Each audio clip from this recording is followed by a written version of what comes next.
안녕하세요. 제2에서 선생님입니다. 오늘은 이 부분 정복해 보도록 하겠습니다. 바로 시작하겠습니다. 오늘 이제 집합 첫 부분부터 시작을 한번 해볼 건데, 앞쪽에 이제 용어 설명부터 간단하게 할 거니까 어떻게 집합이라고 하는 게 무엇인지 한번 알아보도록 할게. 자, 집합. 그러니까 간단하게 생각을 해서 어떤 기준에 만족하는 것들의 모임이다 라는 얘기야. 그런데 어떤 기준이라고 하는 게 주관적이면 안 돼.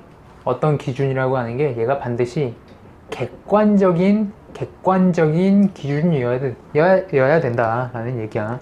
객관적이라고 하는 건 뭐냐면은 이런 거야. 자, 우리나라 학생 중에서 키 큰 사람들의 모임.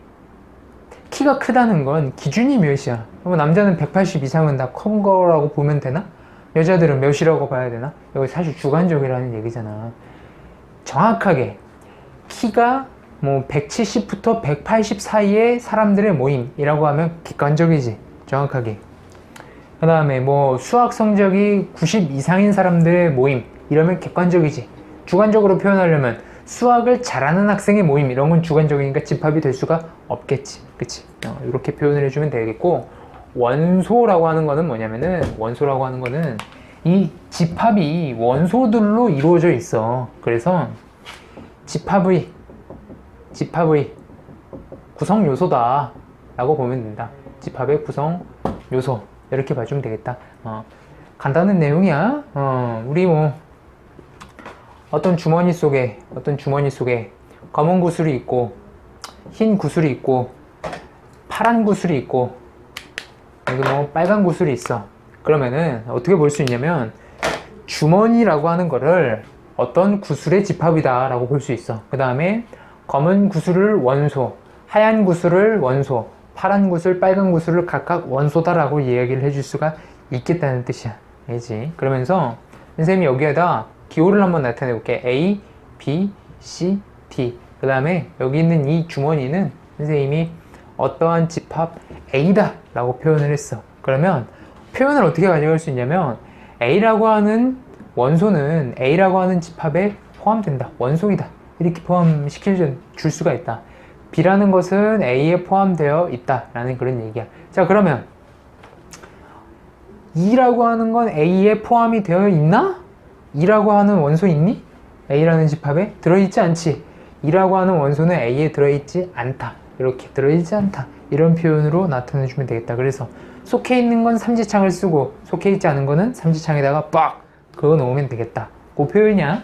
지금 집합과 원소 간의 표현을 해본 거고, 만약에 B라는 주머니도 있어. B라는 주머니. 그런데 여기에는 검은 구슬 들어있는 거, 하얀 구슬 들어있는 거 이렇게밖에 없어. 그러면 이 B라는 집합도 A를 원소로 갖고 B라고 하는 원소도 원소로 갖겠지. 그치? 자, 그런 다음에 B라고 하는 집합은 A의 전체에 속하게 된다고 말을 할 수가 있겠지.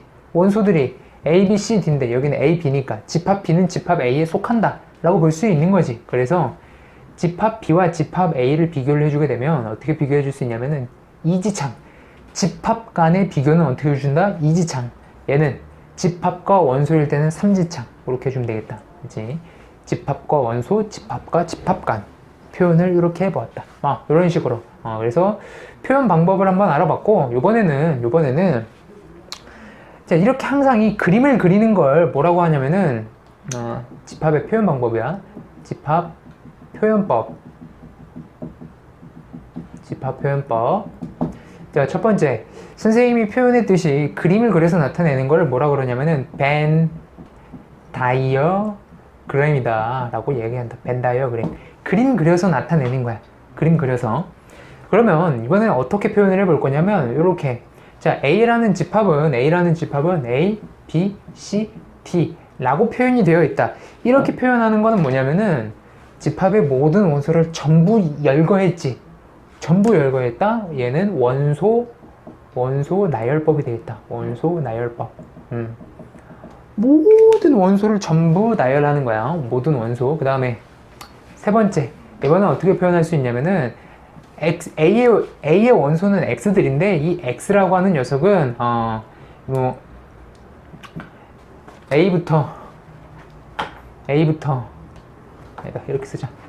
A부터 A, B, C, D까지 있다. 알파벳 A부터 D까지 가는 거 모르는 사람 없지? 그치? X라고 하는 게 A의 원소인데 이 X는 A부터 D 사이에 있는 수들이다. 그러니까 이렇게 A, B, C, D를 갖는 게 되는 거지. 둘이 똑같은 표현인데 뭐가 다른 거냐면 얘는 모든 원소를 전부 열거한 거고 얘는 원소가 갖는 어떤 조건을 제시를 한 거지. 그치? 그래서 얘는 조건 제시법이라고 한다. 조건 제시법.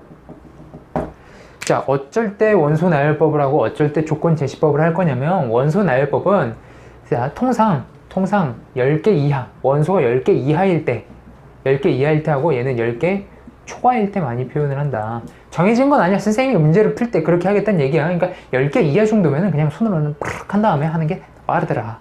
조건 제시법은 한 10개가 넘어가는 11개부터는 그냥 조건들을 써가지고 표현을 하겠다라는 얘기야. 그래서 문제를 풀 때 이렇게 원소 나열법으로 푸는 문제도 있고 조건 제시법으로 푸는 문제도 있고 그리고 벤 다이어그램 그림 그려서 푸는 문제들도 있고 그렇게 표현을 하겠다는 얘기야.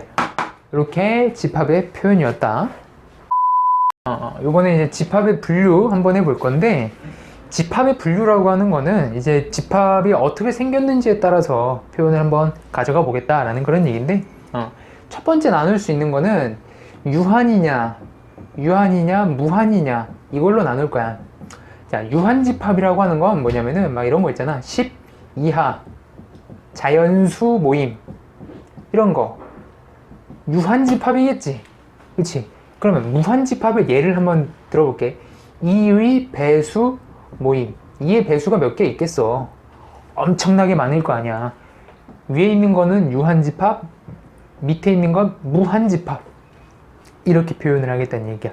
그렇게 해주면 되겠고, 그 다음에 두 번째, 우리 공집합이라는 표현이 있어. 공집합. 공, 한문으로 뭐겠어? 당연히 빌공이겠지? 비어있다.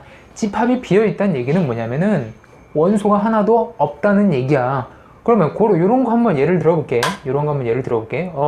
만약에 1보다 작은 자연수 모임이라고 했어. 우리 자연수라고 하는 건 뭐야? 양수 중에서 1, 2, 3, 4, 5, 6, 7, 8 이런 건데 그 1보다 작은 자연수 이런 게 있겠어? 없겠지? 이런 게 바로 공집합을 뜻하는 것이다 라는 얘기야. 세 번째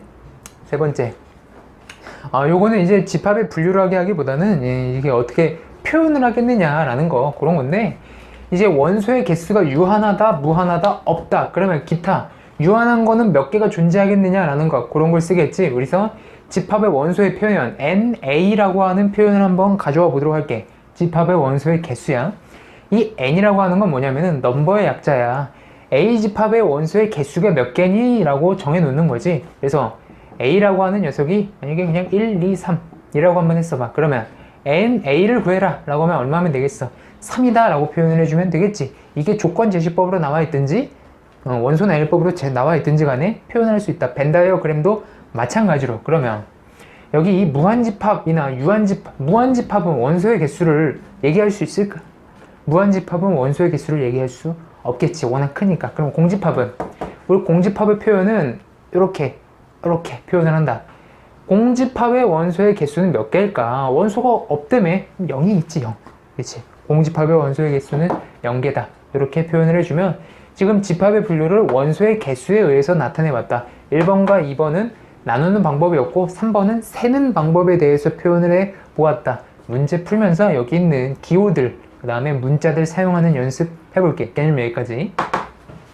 오늘의 강의는 여기까지였고요. 구독과 좋아요 눌러주시면 다음엔 더 좋은 강의로 보답하겠습니다. 감사합니다.